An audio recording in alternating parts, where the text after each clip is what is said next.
Assalamualaikum warahmatullahi wabarakatuh.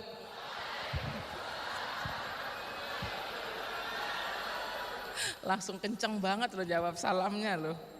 Masya Allah, saya kaget sekali hari ini datang ke sini. Jujur aja saya itu lupa kalau hari ini hari Minggu.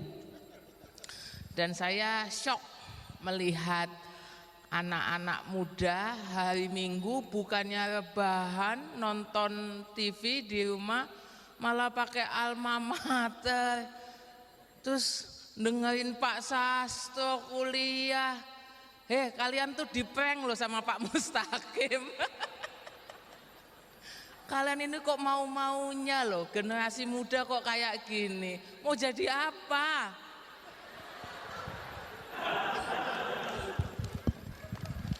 Saya khawatir sungguh.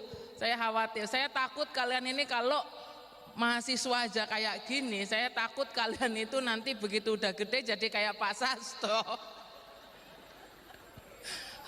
Hari Minggu masih ngasih kuliah dan segala macam. Saya takut kalian nanti berakhir seperti Gus Dur. Kerja terus sampai lupa anak istri.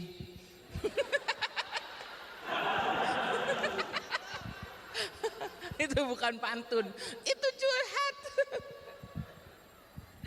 Ya, terima kasih Pak Mustaqim sudah mengundang ke sini, meskipun saya sebenarnya agak gimana gitu ya dengan UIN sini, UI negeri ya tadi ya, UI negeri. Saya yakin kalau lulusan UI negeri itu pasti nantinya jadi Menteri BUM Des.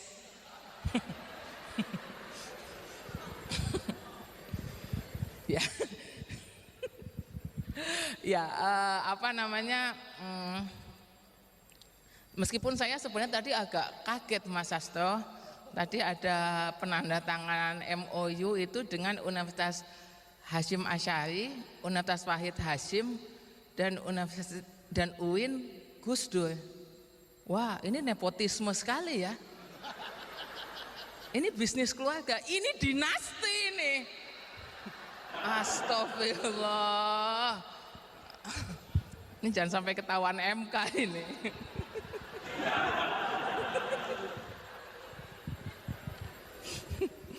Ya, aduh, oke. Kenapa saya tadi minta supaya Pak Sasto yang duluan berbicara? Karena setelah tadi pemikiran tadi itu genealogi pemikiran Gus Dur yang tadi sudah dibedah habis-habisan oleh Pak Sasto, maka dengan itu saya sekarang tinggal menutup, yaitu tadi pemikiran Gus Dur, sekarang saya tutup. Wassalamualaikum. Enggak ya. Tadi udah dielaborasi semua loh, itu tadi berapa itu 6 SKS ya, 6 SKS tugas dikumpulkan minggu depan. Enggak. Ya, enggak apa iya sih, apa aneh. Jadi gini, kenapa tadi saya minta Pak Sasto untuk bicara duluan, karena saya tahu beliau akan sangat elaboratif. Saya tahu beliau ini, ya saya tinggal bilang, ya itu tadi seperti kata Pak Sasto gitu, enak. Tadi kalau beliau sudah bicara tentang pemikirannya Gus Dur dalam konteks tadi ditutup dengan pribumisasi, maka tadi saya sempat di briefing sedikit, saya katanya diminta untuk bicara dalam konteks hari ini, terutama ke teman-teman kan, teman-teman muda ini yang akan jadi masa depan gitu.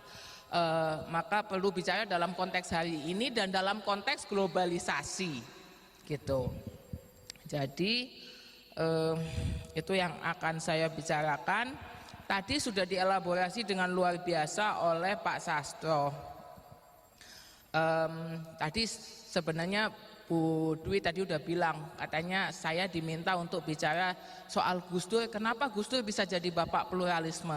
Kalau buat saya pribadi, Gus Dur itu bukan bapak pluralisme.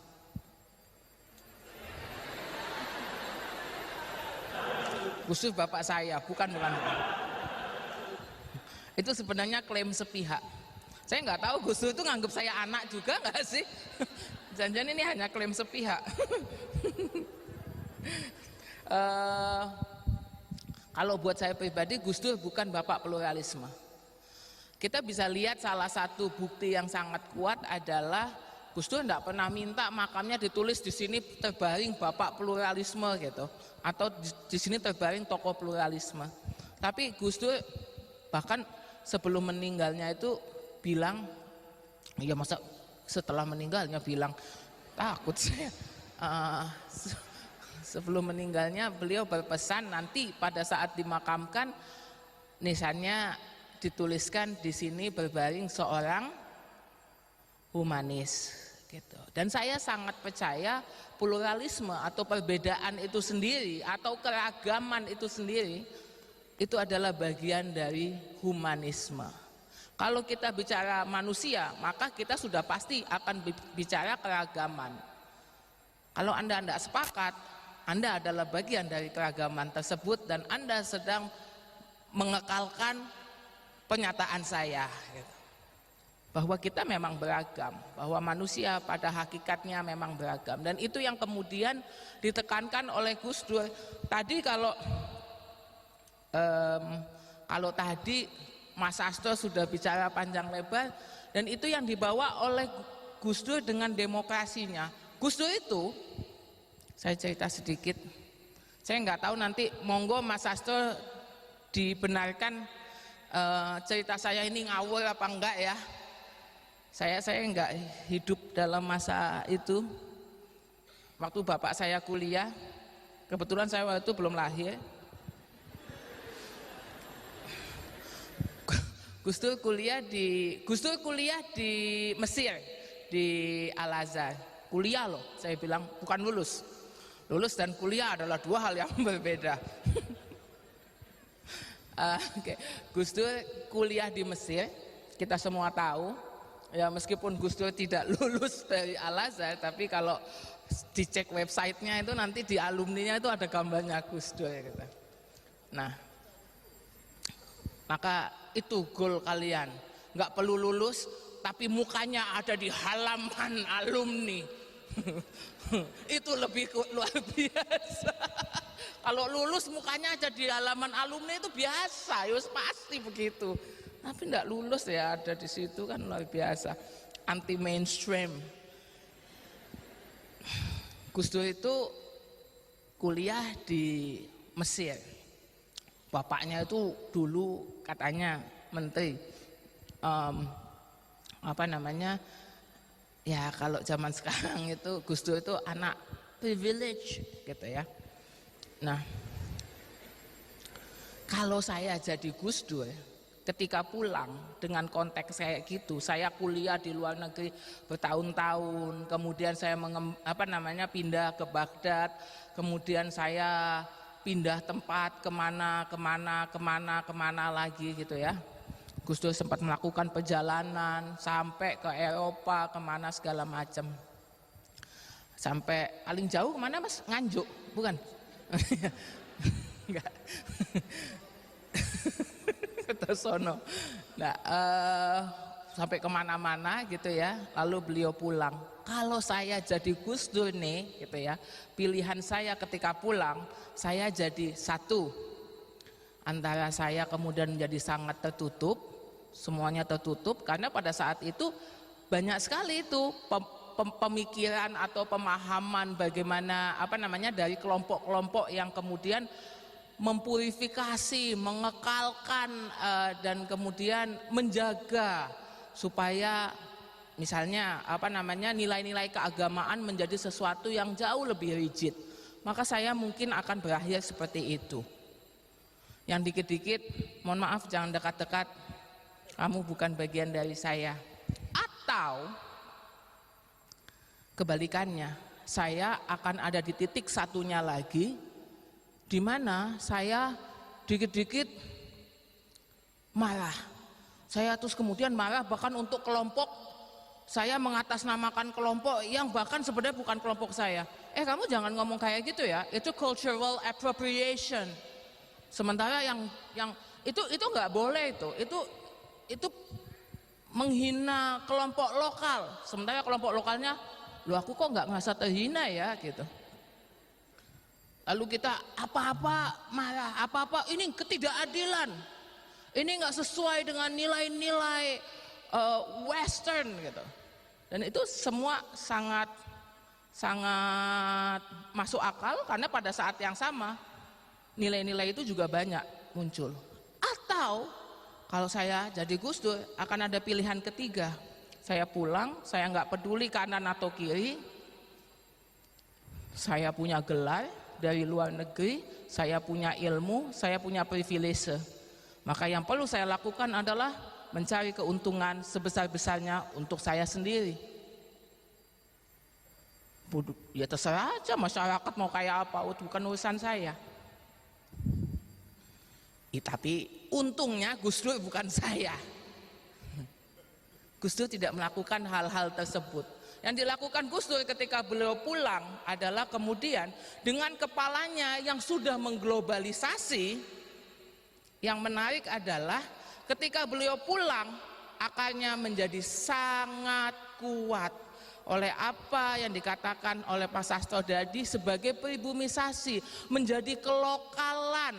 Jadi saya hari ini, saya ketika kita bicara globalisasi, saya nggak akan ngomongin hal luar, karena globalisasi harus mulai dari dimana kita berpijak.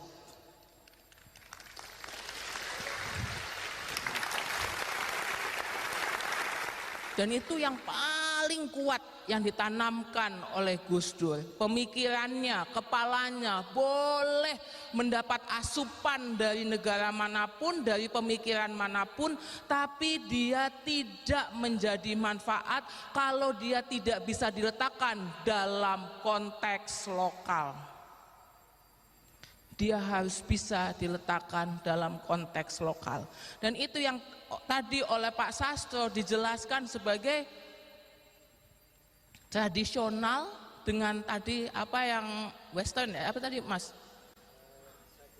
Sekuler modern tadi, lalu setara, sejalan dengan yang tradisional, tidak mengecilkan, tidak menganggap segala sesuatu yang berbau 4.0 atau 5.0 itu adalah sesuatu yang lebih baik dibanding sesuatu yang lokal,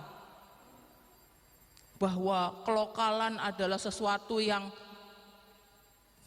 bahwa tribal adalah sesuatu yang primitif misalnya. Dan seringkali kacamata kita, terutama ketika kita sudah mendapat asupan dari dunia luar, maka kita menggunakan kacamata tersebut, tapi tidak untuk Gus Dur. Makanya saya menyukai apa yang saya anggap sebagai Gus Dur mengembangkan sebuah demokrasi yang kalau saya bilang demokrasi pulang kampung. Jadi setelah mengembara jauh, Gus Dur itu betul-betul mengembara dari satu negara ke negara lain ke negara lain. Di Eropa beliau mengembara dari Prancis, di Prancis beliau jadi tukang metik apel, ya, sama apa ini nyikatin menara Eiffel katanya enggak ya, sampai ujung, jauh ya, enggak bercanda, tukang metik apel. Di Belanda jadi tukang cuci kapal, di Jerman cuci kapal. Jadi pindah dari satu negara ke negara lain, dan bahkan pengembaraan itu berakhir di lokal negaranya. Itu semua dibawa untuk kelokalan, dan itu yang penting untuk kita lakukan. Kita tidak bisa bicara globalisasi, kita tidak bisa bicara luar tanpa kita ajak di dalam. Dan yang menarik dari demokrasi yang dibicarakan oleh Gus Dur, dia kemudian jadi berbeda nuansanya. Dia adalah nuansa kelokalan, di mana dia punya nafas sesuatu yang sebenarnya kita sudah miliki, misalnya di daerah Asia gitu ya. Ketika demokrasi di luar kemudian mensyaratkan saya berbeda, kamu harus menghargai saya, kamu harus menghargai identitas saya. Ini bagian dari demokrasi. Maka oleh Gus Dur, beliau mengajak dengan nafas yang berbeda. Saya berbeda, kamu berbeda. Maka saya perlu menghargai kamu. Karena kita berbeda. Nafasnya menjadi terbalik. Nafasnya bukan lagi nafas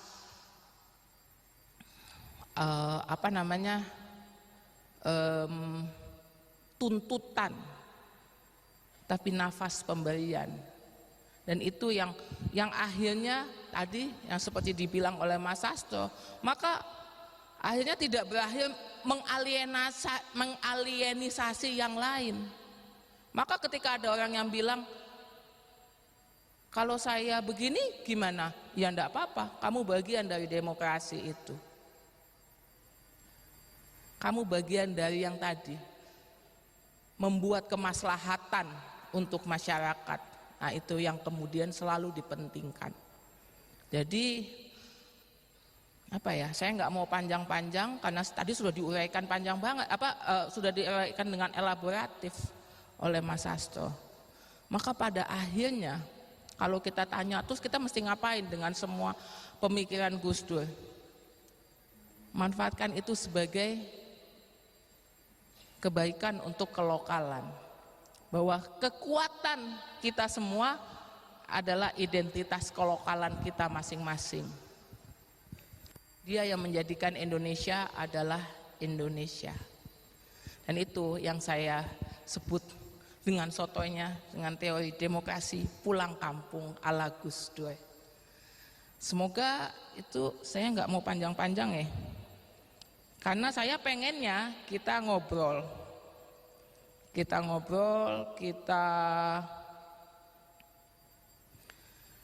bisa lebih banyak ditanya jawab.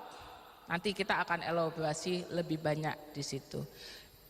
Dan yang pasti, bagaimana sih kita bisa membawa nafas identitas kita sebagai keuntungan kelokalan? Maka contohlah Gus Dur dengan privilege-nya. Gus Dur buat saya adalah orang paling berprivilege se-antero Indonesia, nggak ada yang lain.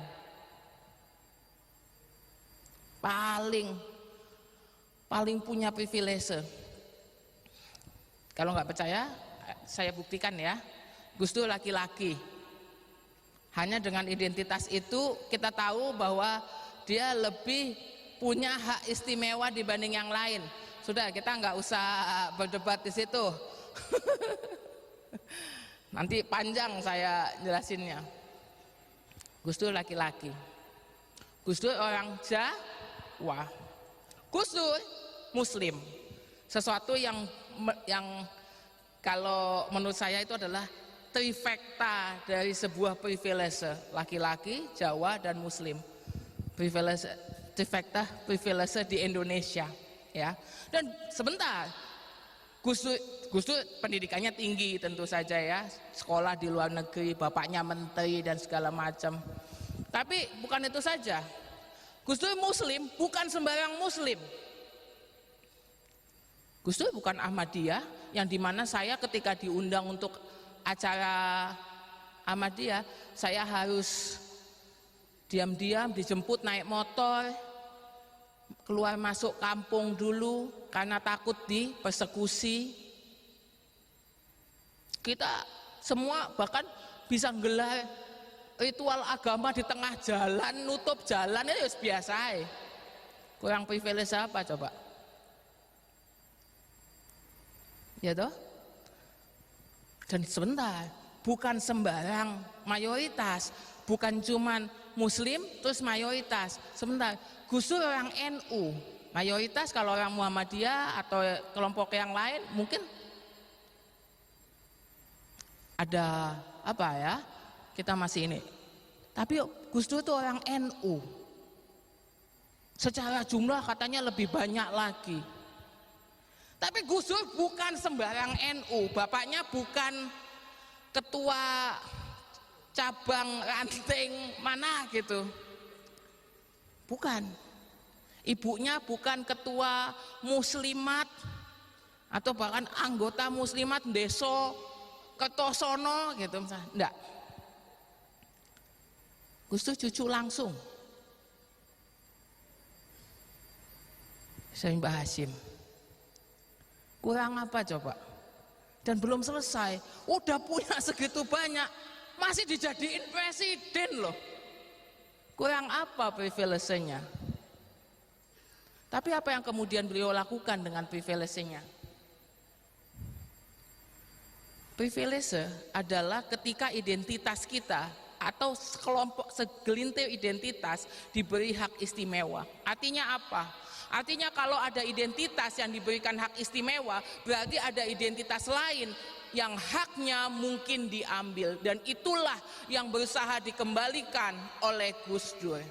Tidak boleh ada lagi alienasi. Maka Mas, Mbak, saya sangat berharap kalau kita hari ini mau bicara soal pemikiran Gus Dur, kita mau bicara soal warisan Gus Dur terbesar apa? Warisan Gus Dur terbesar dari Gus Dur adalah cek privilege Anda dan cek privilege orang-orang di sekeliling Anda.